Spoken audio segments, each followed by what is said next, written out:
Ladies and gents, hello and welcome to the fourth edition of the Shillong Literary Festival, a place where the magic of words and creativity comes alive. I'm Aaron Lingdo. Well, the Shillong Lit Fest is a place where prominent authors come together under one roof to share their ideas, insights and stories to inspire. Team Hello Meghalaya is right here at Wards Lake here in Shillong to bring you all the action from Ground Zero. Well, speaking of Hello Meghalaya, well, it's the first OTT platform of the state, and what we do is we host movies, music, and we bring to you live events, festival, among others, exclusively for your viewing pleasure. We welcome you to day one of the Shillong Literary Festival. Let the 3 days of unforgettable words and music and sense of community come together.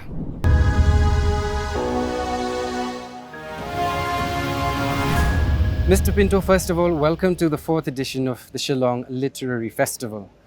Right off the bat, what do you think of the Shillong Lit Fest? I'm sure you've been to a lot of other literary festivals, be it in India or abroad. What do you think of the Shillong Literary Festival?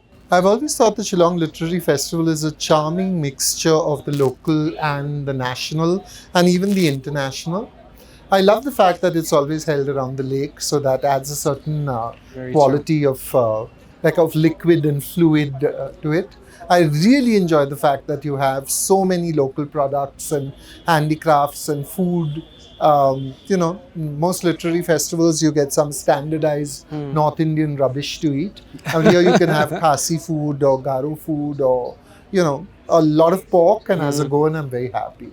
And of course I'm looking forward to all the sessions and to enjoying meeting many of my friends who are authors and discovering new voices, hopefully out of Meghalaya.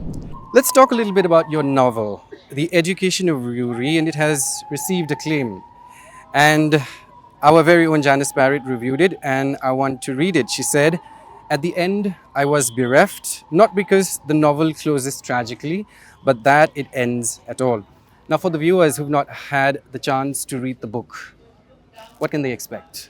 I believe that the human condition is one of loneliness, and especially in big cities. Now in Shillong, you have the good fortune of being able to walk down the street perhaps and know many of the faces that you'll see. You'll be able to greet an old aunt, the person behind the counter, maybe when you're buying something, will be someone who's known to your family for 50 years. The city is not like that.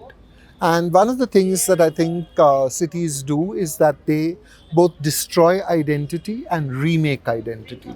So when you're, say, a farmer who's lost his farm and who has debt, and you come to the city offers you an opportunity to reinvent yourself entirely. You are no longer so-and-so's grandson, so-and-so's son. You can be who your skill is. So from tomorrow, you're a mason. And if you're a great mason, you'll be known as that reliable mason. But it also means that you'll be away from family, you'll be away from all the things that are familiar. Now, Yuri, my protagonist, has been born in the city, but because of the peculiar circumstances of how he lives, he hasn't been able to make friends. Correct. So he really wants a friend. When he goes to college, he thinks of it as his opportunity to make a friend. And he does, and he nearly loses the friend and then finds him again. And I think one of the things about college is that, like the city, it is a space of reinvention. In school, they've known you for 10 years. Yeah. They've known you from the time you came in half pants till the time you're a spotty and acneed adolescent and you're going out to the world. But in college, you get a chance to say, I am no longer confined by that identity. This is my new identity. And that space of reinvention has always fascinated me. And as someone who's taught in various colleges for 35 years, not formally, but as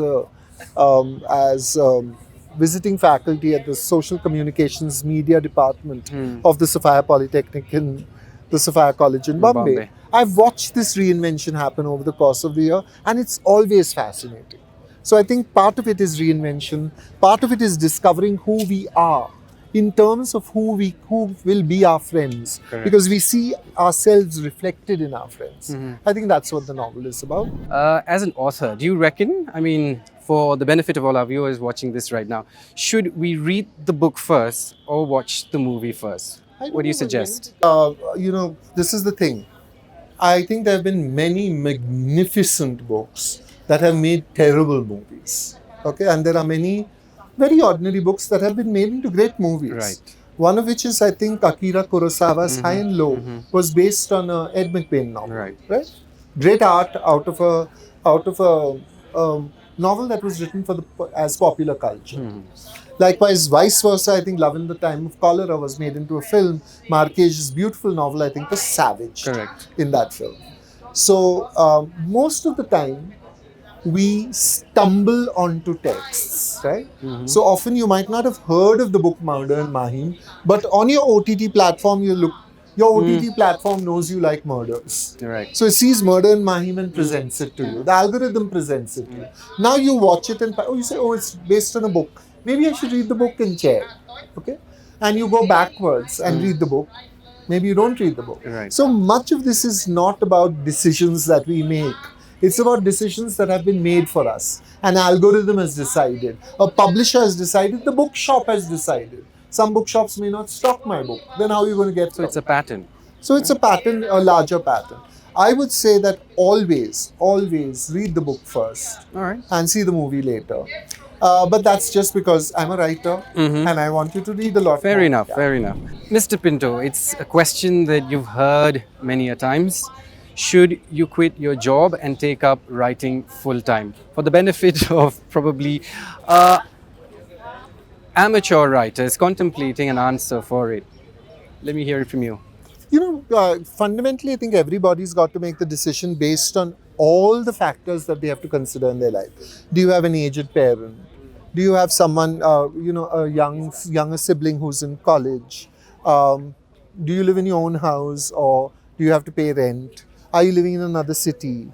What does your job actually mean to you? Now, I actually believe that it is now increasingly possible to live a life out of writing, okay? But you can have a life, a beautiful, rich, wonderful life of writing, but you can't have a lifestyle. So if you're looking for a lifestyle, you're looking for a nice pink jacket and pineapples on your socks. You're not going to make that kind of money. But what you're going to do is you're going to get invited to Shillong Literary Festival. You're going to be hanging out with interesting people, like Aaron, talking to people who wear lovely jackets. Well, you're putting the spotlight on me at the moment. Well, the spotlight should be on you. It's not That's all supposed right. to be We on share me. the spotlight. That's a conversation. And so I think, yes, you can quit the day job, but quit the day job with responsibility, understanding that it will not always be easy. Reading takes time. Writing takes even more time. And listening takes much more time because you have to then move the accent from yourself to the other person. The other person is important. If they are repeating things, you can't say you told me that before because it stops them from telling you the story. You have to leave them to tell the story at their own pace. You have to listen completely and attentively so that they open out to you and tell you the things that they didn't want to tell you. Share their secret life with you. Share their inner emotional life with you because you're creating a safe space for them to do it. And with that knowledge, you become a better, richer writer. You don't use it, but you learn from it. Very well put. So what is that one book, other than your own obviously, that everyone should read and why? Okay, the first thing I think you should read, I have hundreds of books, but I'll tell you the ones. We keep thinking that the novel is a Western invention. It was not. It was an Asian invention. So everybody should read The Tale of Genji by Lady Murasaki, a great Japanese book.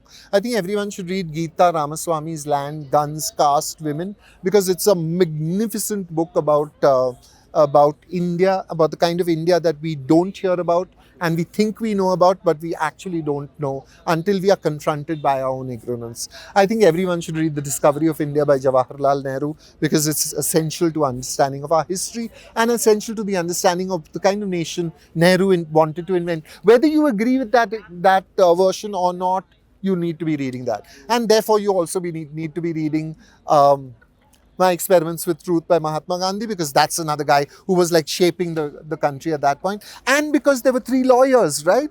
3 lawyers who made this country, 4 lawyers, if you want to count Muhammad Ali Jinnah, who cut the country up. But the 3rd lawyer is Baba Sahib Ambedkar, and you should read The Annihilation of Caste, because that's like central to our understanding of how, India is shaped. And therefore, you should read a lot of poetry. And I would suggest These My Words, edited by Eunice D'Souza and Melanie Silgado, because it has poems from across the country, including the Northeast, including Kinfam Singh Nongkinri and Robin Rangom.